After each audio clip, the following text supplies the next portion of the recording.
Hi, my name is Amber Hill. Imagine having to attend a new school. You're so nervous about going to a new place and leaving all of your old friends behind.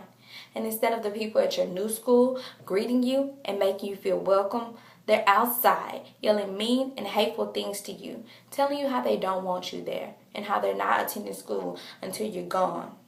So, not only are you alone, but you're also scared and unwanted. So after doing research on Ruby Bridges' personal website, reading books, and watching broadcasted interviews about her, I fell in love with this little girl's bravery and how she chose to be brave in this exact situation.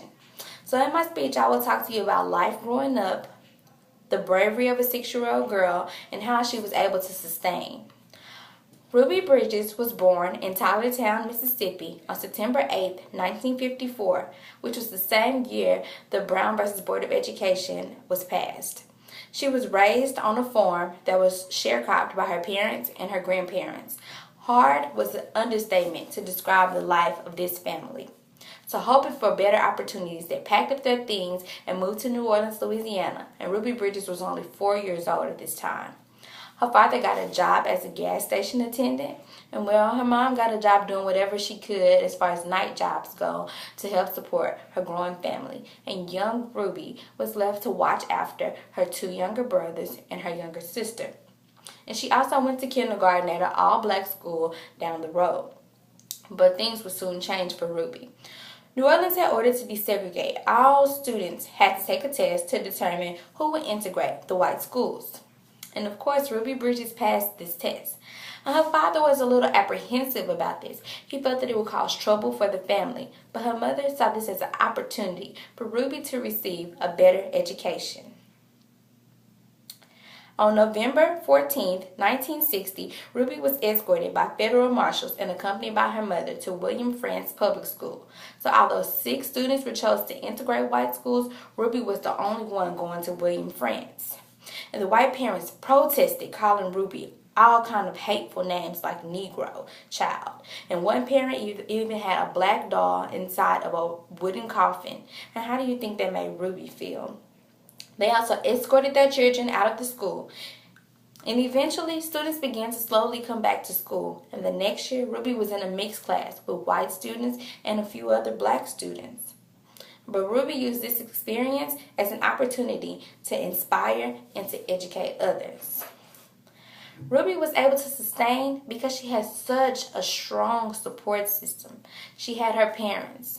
So although her father lost his job after word got around that his daughter was integrating the white schools, their neighbors chipped in to help get him a job painting houses in the neighborhood. But he was still there to support her. Her grandparents lost their farm after 25 years, but they were still there to support their granddaughter. Her neighbors, they were very supportive of her also. They were so supportive that they would even follow behind the federal marshals on some days to make sure that Ruby got safely to and from the school.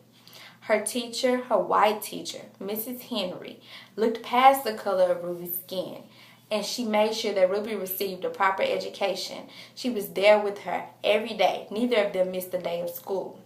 And also, Robert Cole, who was a child psychiatrist, he's helped Ruby through her situation after he observed her one day. He even went on to write the story of Ruby Bridges, which I have here.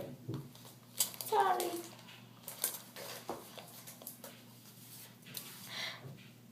So I've talked to you about Ruby's life, growing up, and the bravery of a 6-year-old girl and how she was able to sustain. Her legacy continues through the Ruby Bridges Foundation. And through this foundation, she teaches people to respect different people's differences. And she also encourages parents to be a part of their children's education. So Ruby's belief is that we all must work together to continue moving forward. So let's come together and make things happen.